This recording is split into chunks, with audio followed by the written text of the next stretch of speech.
सब भाइयों को नमस्कार। तो जो भारी वाहन चलाते हो तो ये स्कूल की बस का चला, स्कूल बस की है। ये बेस्ट आई की, ये हमारी वर्दी है संघ की। अच्छा, ड्राइवर महासंघ की वर्दी में है जी।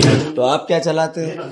मैं बस चलाता रहा। अच्छा, ये बताओ कि मध्य प्रदेश में, अपन और कहीं की बात नहीं करें, कि मध्य प्रदेश की जो भारी वाहन होते हैं, जो भारी वाहन जिसका अलग से लाइसेंस लेना पड़ता है, इतने कितने वाहन होंगे मध्य प्रदेश में? संख्या क्या होगी? तो भैया 22 से 23 लाख कम से कम ड्राइवर है। 22 से 23 लाख। साल में कितने ड्राइवरों की एक्सीडेंट में मौत हो जाती होगी? ये आंकड़ा जो है तो जैसे सरकार के द्वारा बताया जाता है, सत्र में ये बताया गया कि 44 से 45 हजार के बीच में ड्राइवर एक्सीडेंट से मध्य प्रदेश में खत्म। 45 हजार। 25 से 30 लाख ड्राइवर टोटल है, उसमें से 40 हजार लोग एक तरह से खत्म हो गए होंगे या एक्सीडेंट हो गया होगा। तो जो ये मर जाते हैं लोग, तो भारी वाहन का बीमा होता है, तो एवरेज एक ड्राइवर को कितना पैसा मिल जाता है मरने के बाद उसके परिवार को? 1 रुपए क्यों मिलता ही नहीं है बीमा? नहीं मिलता। अगर बीमा होता भी लाइसेंस के आधार पे तो मोटर मालिक के द्वारा उसको दिखाया नहीं जाता, दिया नहीं जाता है। अच्छा, ड्राइवर को मानो 1 रुपए का सहयोग राशि सरकार द्वारा नहीं मिलता। ड्राइवर के परिवार जो है रोड में आ जाता है। उनके बच्चे जो है तो पढ़ नहीं पाते, शिक्षित नहीं हो पाते, भिखारी बन जाते, भीख मांगते हैं जाकर के रोड में।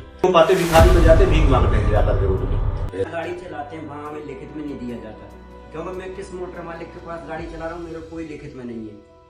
ये हमारे साथ विडम्बना है। 13 से 2013 तक हमारी कानून बहुत बड़ी फर्स्ट क्लास रहा। ड्राइवर का पहले जमानत होता था, ड्राइवर की जमानत होती थी। अब जब से 2014 लगा है और सरकार का बदलाव हुआ है, तब से हमारे ड्राइवर के पीछे पड़ गया है और ड्राइवर के द्वारा ही देश में पूरी व्यवस्था है। केवल यूज किया जाता है ड्राइवर का इस देश में, कोई सरकार है, मान लो राहुल गांधी है। राहुल गांधी आप लोगों से बात करते रहते, पता है, अलग अलग वीडियो देखते होंगे आप। वो ऐसे जो रोज काम करने वाले लोग हैं, इनसे अलग अलग चर्चाएं कर रहे हैं। तो वो हमें भी उनने निर्देश दिया है कि आप इनकी वेदना को समझो और इनके लिए क्या पॉलिसी बननी चाहिए, वो पॉलिसी के लिए वो एक तरह से समझ के अब आगे पार्टी निर्णय ले। तो एक समस्या आपने बताई कि अगर ड्राइवर का एक्सीडेंट हो गया तो परिवार रोड पे आ जाता है। जी सर। तो परिवार को अगर 25 लाख रुपए मिले मरने के बाद, तो आज की डेट में वो जैसी भी परिस्थिति है, ये कंपलसरी होना चाहिए जी। वो शासन दे, बीमा दे या मालिक दे, कुछ भी ऐसा नियम बनना चाहिए। जी सर। सही है कि गलत है? जो भी एक निश्चित टाइम हो, कितने अवधि में इनको मिल जाएगा।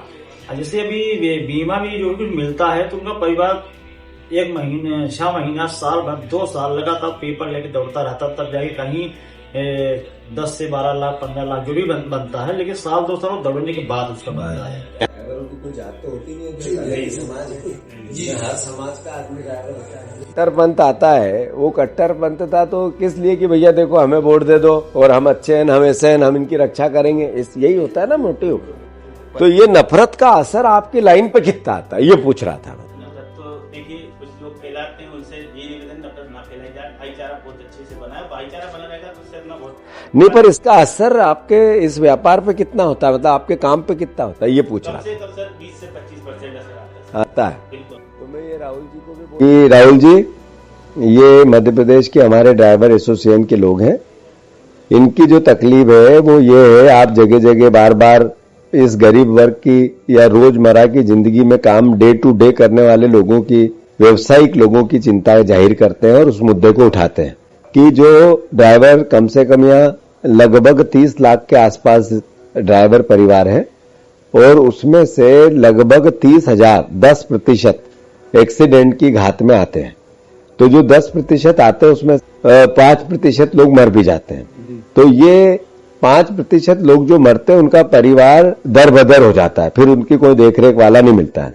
जब बीमा भी हो और बीमे से पैसे भी आते हैं तो वो पैसे 2-3 साल ये भटकते हैं, 1.5 साल भटकते हैं, कंपनियों के कोर्ट के चक्कर लगाते हैं, तब जाके इनको सहायता मिल पाती है। कोई ऐसा कानून बनना चाहिए कि किसी भी प्रकार के भारवाहक एक्सीडेंट के ड्राइवर को, उसके परिवार को बीमे की जो राशि है वो सिर्फ 8 दिन में, 15 दिन में, 1 महीने में घर डिलीवर हो और फिर आपकी सरकार बने, कांग्रेस की, आप प्रधानमंत्री बने, तो कम से कम 25 लाख, क्योंकि ये जिंदगी का चक्का जैसे चलता है वैसा देश का चक्का ये ड्राइवर ही चलाते हैं। और इस देश के लगभग 10% लोग ड्राइवर या उसके परिवार के होते हैं। 10% लोग ट्रक ड्राइवर, भारी वाहन वाहक ड्राइवर या उसके परिवार के होते हैं। अगर इनके लिए कोई कार्य योजना बनेगी तो देश में न्याय की व्यवस्था बनेगी। आप 25 लाख रुपए मृत व्यक्ति को लेकर शासन निर्णय ले और इन परिवारों को सीधा कुछ न कुछ मिले, ये इन सबकी डिमांड है। मैं गलत तो नहीं कह रहा हूं भैया? तो मैं ये राहुल जी को भी बोल रहा हूं, प्रधानमंत्री को भी चिट्ठी लिखूंगा और ये ट्वीट करूंगा और ये मुख्यमंत्री को भी आज मैं चिट्ठी लिखूंगा। ठीक है, धन्यवाद।